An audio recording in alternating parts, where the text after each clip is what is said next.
Thanks for watching. Don't forget to like, comment, share and subscribe to Mufti Tariq Masood, famous scholar. اور پھر آگے فرمایا وَيَقُولُونَ مَتَىٰ هَٰذَا الْوَعْدُ إِن كُنتُمْ صَادِقِينَ. چونکہ کیڑے نکالنے والے جو ہے نا ان کا کام کیا ہوتا ہے, دلائل کو ایک طرف رکھو, کچھ نہ کچھ الٹے سوالات پوچھ کے کنفیوژن میں ڈال دو. تو فوراً یہ سوال کرتے تھے کہ اچھا جب قرآن کہہ رہا ہے دوبارہ جمع ہوں گے, حساب ہوگا, وہ کب ہوگا, ڈیٹ بتائیں, اس کی ڈیٹ کیوں نہیں بتا رہے آپ.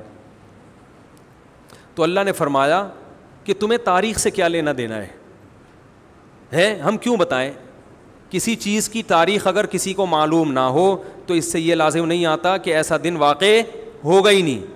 مصلحت ہے. جیسے موسیٰ علیہ السلام کو اللہ نے کوہ طور پہ بلایا تو حضرت موسیٰ سے اللہ نے فرمایا اکاد اخفیہا, اے موسیٰ قیامت آئے گی لیکن اس کا ٹائم اور وقت کسی کو نہیں بتاؤں گا میں. اسی اللہ کی مرضی ہے, نہیں بتایا اللہ نے. تو اللہ نے فرمایا کہ وَيَقُولُونَ مَتَىٰ هَٰذَا الْوَعْدُ إِن كُنتُمْ صَادِقِينَ. اے نبی آپ سے کہتے ہیں اگر سچے ہو تو ٹائم بتاؤ کب آئے گی. وَيَقُولُونَ مَتَىٰ هَٰذَا الْوَعْدُ إِن كُنتُمْ صَادِقِينَ قُلْ إِنَّمَا الْعِلْمُ عِندَ اللَّهِ, کہہ دیجئے اس کا علم صرف کس کے پاس ہے, اللہ کے پاس ہے. وَإِنَّمَا أَنَا نَذِيرٌ مُّبِينٌ, اگر میں نے قیامت لانی ہوتی تو میں بتاتا, لانے والا اللہ ہے, وہ نہیں بتا رہا تو میں کہاں سے بتاؤں تمہیں بھائی. کیسی صاف باتیں ہیں نا. اللہ نہ کرے محمد صلی اللہ علیہ وسلم جھوٹے نبی ہوتے, معاذ اللہ, تو بتا دیتے فلاں تاریخ کو آئے گی, 100 سال کے بعد آئے گی.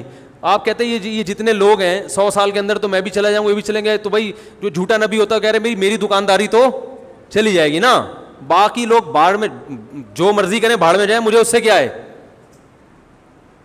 کیا خیال ہے بھائی, وہ کچھ بھی کہتے چلو میں 100 سال کے بعد کا ٹائم بتا دیتا ہوں, اور 100 سال سے پہلے تو ہم بھی چلے جائیں گے, یہ سارے دنیا سے چلے جائیں گے. بعد والے اگر مجھے جھوٹا سمجھتے بھی ہیں تو جب دنیا سے میں چلا ہی گیا تو میں نے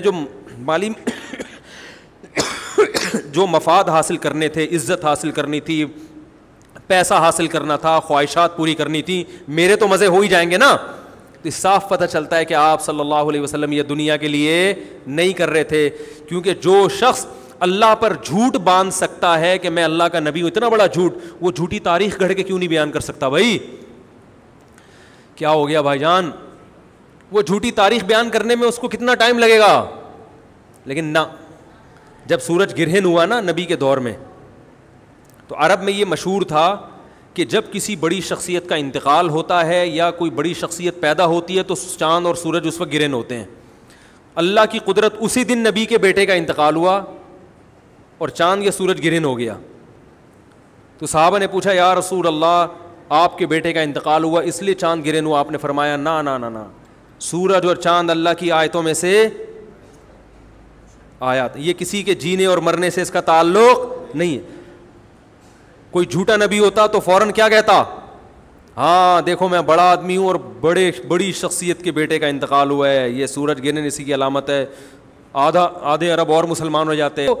جھوٹا نبی ہونا کہ فوراً ان چیزوں کو کیش کرائے گا. ہمارے نبی صلی اللہ علیہ وسلم نے کہہ دیا کہ سورج اور چاند کے گرہن ہونے کا کسی کی زندگی اور موت سے تعلق نہیں, اللہ کی نشانی ہے. تو میرے بھائی اسی طرح ہمارے نبی نے کہہ دیا مجھے قیامت کی تاریخ معلوم نہیں ہے, مجھے نہیں پتہ. انما العلم عند اللہ, کہہ دیجئے علم صرف اللہ کے پاس ہے. وانما انا نذیر مبین, میری حیثیت کیا ہے, میں تو صرف ڈرانے کے لیے آیا ہوں. میں بتا رہا ہوں کہ اللہ نے تمہیں یہ جو نعمتیں دی ہیں ان کے بارے میں اللہ تم سے سوال پوچھے گا, مر کے مٹی ہو کے ختم نہیں ہوگے. آج ختم کر دیتے ہیں سورہ ملک کو. وانما انا نذیر مبین فلما رأوه زلفة سیئت وجوہ الذین کفروا وقیل هذا الذی کنتم به تدعون. اللہ نے اپنے نبی کو تسلی دی, فرمایا جب یہ اس جہنم کو اپنی آنکھوں سے دیکھیں گے نا جو نافرمانوں کے لیے تیار کر کے رکھی ہے, تو ابھی تو کہہ رہے ہیں اس جہنم میں جانے کا ٹائم بتائیں, لیکن جب دیکھیں گے تو ان کے چہرے بگڑ جائیں گے. جیسے کسی چیز سے نفرت ہوتی ہے انسان کو اور اسے دیکھ کے چہرہ بگڑ جاتا ہے. وقیل هذا الذی, اور کہا جائے گا یہ ہے وہ آگ جس کا تم دعویٰ کیا کرتے تھے, مانگا کرتے تھے کہ کب آئے گی. تم کہتے تھے ہمارے سامنے یہ آگ لے کر آؤ ہم دیکھیں, تو یہ ہے جس کو تم مانگا کرتے تھے. آج تمہارے مانگنے پر اللہ نے یہ تمہارے سامنے رکھ دی ہے. پھر اللہ نے اپنے نبی سے کہا کہ آپ ان کو آخری اعلان سنا دیں. قل ارأیتم ان اہلکنی اللہ ومن معی او رحمنا فمن یجیر الکافرین من عذاب علیم. بتاؤ جہنم کب آئے گی, یہ تاریخوں میں پڑھنا, یا جہنم کب آئے گی, جنت کب آئے گی, قیامت کب آئے گی, اس کی تاریخیں تو مجھے معلوم نہیں ہیں. لیکن ایک سوال میں تم سے پوچھتا ہوں کہ بالفرض اگر میں غلط ہوں, اگر میں دعوت میں غلط ہوں, اور جو اس کائنات کو پیدا کرنے والا ہے وہ مجھے بھی ہلاک کر دے اور میرے ساتھ جو ایمان والے لائے ہیں ان کو بھی ہلاک کر دے, تو کیا وہ تم کو چھوڑ دے گا؟ تم تو صاف انکار کر رہے ہو اس کا, تمہیں کیسے چھوڑ دے گا وہ؟ اگر میں دنیا میں ہلاک ہو بھی گیا, تمہارے قتل کرنے سے ہلاک ہو گیا, تمہارے نقصان پہنچانے سے چلا گیا, اپنی مشن میں بالفرض ناکام ہو گیا, تو تم مجھے یہ بتاؤ کہ جو رب مجھے ہلاک کر سکتا ہے وہ اپنے انکار کرنے والوں کو جو سرے سے اس کو مانتے ہی نہیں ہیں, نہ اس کے قانون کو فالو کرتے ہیں, ان کو اس اللہ کے عذاب سے کون بچائے گا؟ یہ بھی ایک سمجھانے کا انداز ہوتا ہے.